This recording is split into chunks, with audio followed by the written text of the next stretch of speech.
Share market इतना बड़ा कुआं है कि वो पूरे देश के पैसे की प्यास बुझा सकता है।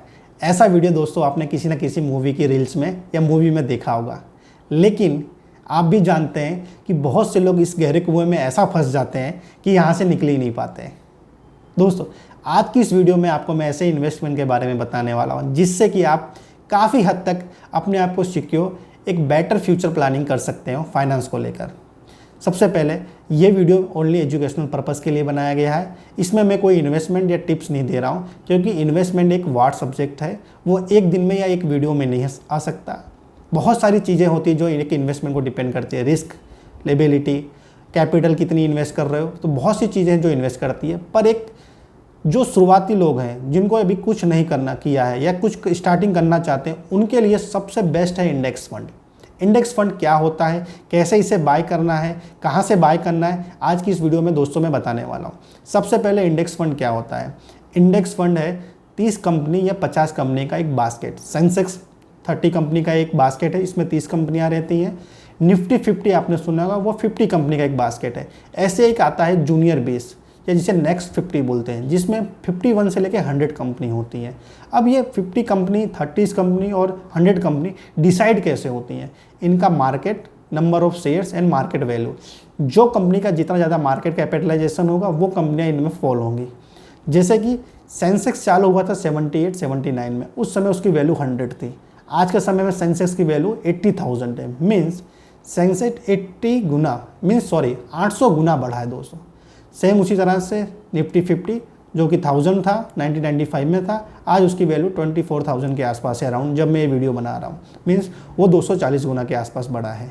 अब इंडेक्स फंड लेने का कैसा है? इंडेक्स फंड के लिए आपके पास जो भी डीमैट अकाउंट है, अगर जो लोग पहले से इन्वेस्टिंग कर रहे हैं उनके लिए, तो आप निफ्टी 20 करके खरीद सकते हैं। निफ्टी 20 NIFTY निफ्टी 20 करके आप सर्च करेंगे तो उस पर उसकी वैल्यू इस समय 270 या 265 रुपये दिखा रही होगी।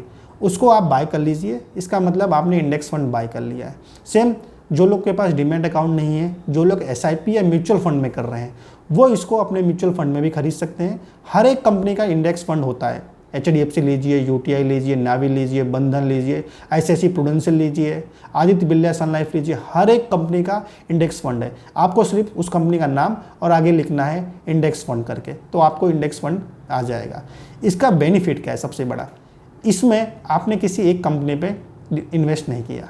अगर हम एक ही कंपनी में इन्वेस्ट करते हैं तो मे बी वो बहुत अच्छी भी हो सकती है या बहुत वर्स्ट भी हो सकती है। लेकिन इंडेक्स फंड लेने से फ़ायदा ये, इसमें 30 कंपनी है और ये 30 कंपनी डिफरेंट सेक्टर में होती है।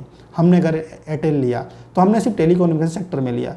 कोई चेंजेस गवर्नमेंट का आया जो टेलीकॉम को इफेक्ट करता है तो हमारा पूरा का पूरा पोर्टफोलियो डाउन हो जाता है अगर मेजॉरिटी हमने उनमें इन्वेस्ट किया। लेकिन इंडेक्स फंड का प्लस ये रहता है कि हमने तो डिफरेंट सेक्टर में इन्वेस्ट किया है। हो सकता है 2 से 3 सेक्टर अच्छे नहीं गए हों, लेकिन बाकी के सेक्टर अच्छे गए हों, जिससे कि हमारा वैल्यू बढ़ सकती है। तो इंडेक्स फंड का सबसे बेटा कि हमने रिस्क डाइवर्सिफाइड कर दिया। रिस्क को एक ही कंपनी पे डिपेंड नहीं किया है, क्योंकि बहुत सारे लोग जो गलती शेयर मार्केट में करते हैं वो यही होता है कि हम कुछ ही कंपनियों के शेयर बहुत ही ज़्यादा ले लेते हैं। इंडेक्स फंड का सबसे फ़ायदा यह रिस्क डाइवर्सिफिकेशन।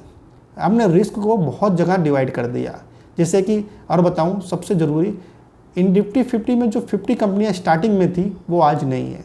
तो इसका मतलब ये फिक्स नहीं है कि कौन सी 50 कंपनियां एक ही बार जो पहले थी वो आज भी रहेंगी। हर कंपनी का अपने आप चेंज होता रहेगी। जिन कंपनी ने अच्छा परफॉर्मेंस नहीं किया वो कंपनी निकल जाएंगी। जैसे कि सेंसेक्स उस जब 78 में था उस समय HMT घड़ियाँ, SCC सीमेंट करके ये सब टॉप 50 कंपनी या 30 कंपनी में आती थी। लेकिन आज देखिए SCC सीमेंट बाहर है, HMT घड़ियाँ वो भी नहीं है इस सेंसेक्स के अंदर। मीन्स निफ्टी 50 है सेंसेक्स के अंदर।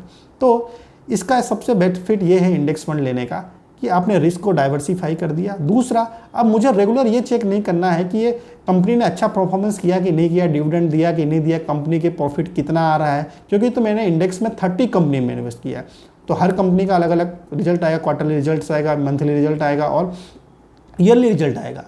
तो प्लस ये रहता है कि आपने कंपनी में एक इन्वेस्ट नहीं किया बल्कि एक रिस्क को डाइवर्सिफिकेशन किया और अपने कैपिटल को ग्रो करने के लिए टाइम दिया।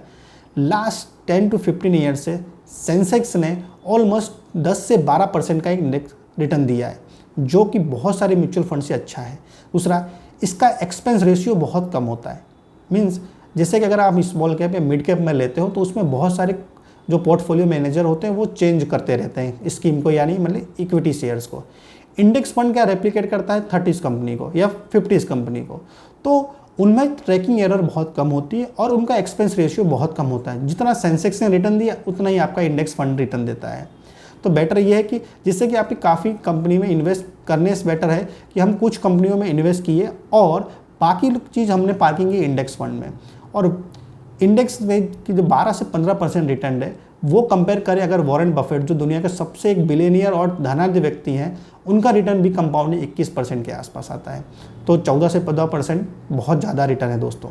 अगर आप इसे कंपाउंडिंग करते हो और 12 to 15% पे मोर देन 20 to 30 ईयर्स, तो उसका इम्फेक्ट बहुत होता है, क्योंकि कहते हैं it's not the amount matter, it's the how much time you invest is matter. कुछ हो सकता है कि आपने 10 लाख रुपए इन्वेस्ट कर दिए हो पर वो 5 साल के लिए हो, पर कोई दूसरा व्यक्ति है जो 10-10 हज़ार रुपये इन्वेस्ट कर रहा है 30 ईयर्स तक, अमाउंट सेम हो सकती है, लेकिन अगर कंपाउंडिंग उसका ज़्यादा हुआ तो हो सकता है वो आपसे ज़्यादा पैसे कमाएगा और उसकी कैपिटल पोर्टफोलियो ज़्यादा होगी। तो ये ज़रूरी है सोचने वाली बात कि इंडेक्स फंड में इन्वेस्ट करने के लिए जो बिगिनर लोग हैं उनके लिए तो ये बहुत ज़रूरी है कि वो पहले इंडेक्स फंड से स्टार्ट करें, जिससे कि उनको अगर लॉस भी थोड़ा होता है तो वो एक स्टेबल हो सकते हैं। मार्केट में बहुत सारे चेंजेस होते रहते हैं, बहुत सारे कंट्रियों के एक दूसरे से वॉर होते हैं, जिससे कि पर्टिकुलर कंपनी पे बहुत सारा इफेक्ट करता है, पर इंडेक्स फंड से हम इस कंपनी के जो चेंजेस है उसे नेलीफाई कर सकते हैं बहुत हद तक। इसके सिवा जो सबसे बड़ा एक और चेंजेस इसमें है इंडेक्स फंड के अंदर, वो ये है कि आप किसी एक कंपनी को नहीं बल्कि 30 कंपनी पर रिलाई कर सकते हैं। उनके मैनेजमेंट के एक्सपर्टाइज अलग अलग होती है, तो कंपनियाँ अपने आप ग्रो करना शुरू करती हैं और ये डायनामिक होता है, हर बार चेंज होता है। जिन कंपनियां अच्छी करती हैं वो इसके अंदर रहती हैं, जो कंपनियां खराब करती हैं वो इससे बाहर हो जाती हैं। जूनियर 20 को जो मैंने अभी थोड़ी देर पहले बात किया, जूनियर 20 होता है 51 से लेकर 100 कंपनी का मार्केट शेयर। ये थोड़े कंपेयर टू 150 कंपनी 1 से लेकर 50 कंपनी से थोड़ा रिस्क इनमें ज़्यादा होता है, और जो भी स्मॉल कैप या मिड कैप को आप ले लीजिए वो इन्हीं कंपनी से कंपेयर करते हैं। जूनियर 20 करके भी आता है इंडेक्स फंड, जो में थोड़ा जो लोग रिस्क ले सकते हैं वो लोग जूनियर 20 ले सकते हैं, ये आप इन डीमेट अकाउंट से भी ले सकते हैं। दूसरा, अगर आप म्यूचुअल फंड में SIP कर रहे हैं तो हर एक कंपनी का भी मैं बताया जूनियर 20 करके, या फिर इसका नाम होगा नेक्स्ट 50 कंपनीज, जिसमें आप इन्वेस्ट कर सकते हैं। आई होप ये वीडियो आप लोगों के लिए बहुत काम आएगी, और बिगिनर लोगों के लिए इंडेक्स फंड लेना बहुत ज़रूरी है, जिससे कि जिन लोगों को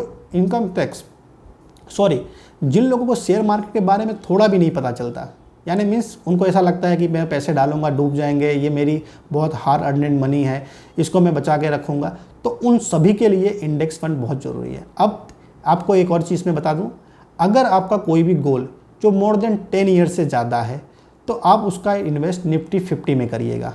और कुछ ऐसे गोल्स हैं जो कि आपको अभी हाल फिलहाल में ज़रूरत है या फिर कम समय में, तो उन्हें आप डेब्ट फंड में इन्वेस्ट करिए। उनको आप ज़्यादा निफ्टी इंडेक्स फंड में इन्वेस्ट मत करिए, क्योंकि थोड़े मार्केट फ्लक्चुएशन होते हैं, जिसका कोई भी समय जो 15 साल से आप ऊपर का गोल सेटिंग कर रहे हैं, या आपके बच्चों की पढ़ाई के लिए या आपके उनके बच्चों की मैरिज के लिए, तो आप जूनियर 20 में इन्वेस्ट कर सकते हैं, क्योंकि इसका रिटर्न कंपेयर टू निफ्टी 50 से थोड़ा सा ज़्यादा होता है। निफ्टी 50 का जो इंडेक्स फंड है उसका रिटर्न 12 से 15% रहता है, लेकिन अगर आपने जूनियर 20 का लिया है तो उसका रिटर्न मोर देन 16 to 17% से कंपाउंडिंग ग्रोथ होता है। और मैंने कहा लंबे समय में पैसा मैटर नहीं करेगा कि आपने कितना इन्वेस्ट किया, आपने कितने साल के लिए इन्वेस्ट किया और वो कितने रिटर्न आपको दे रहा है कितने लंबे समय में। आपका रिटर्न हो सकता है 30% स्मॉल कैप में हो, लेकिन अगर वही किसी ने 12 या 13% से इन्वेस्ट किया है मोर देन 30 ईयर्स तक, तो आपसे काफ़ी गुना पैसा वो ज़्यादा कमा सकता है। तो इंडेक्स फंड इन्हीं के लिए है,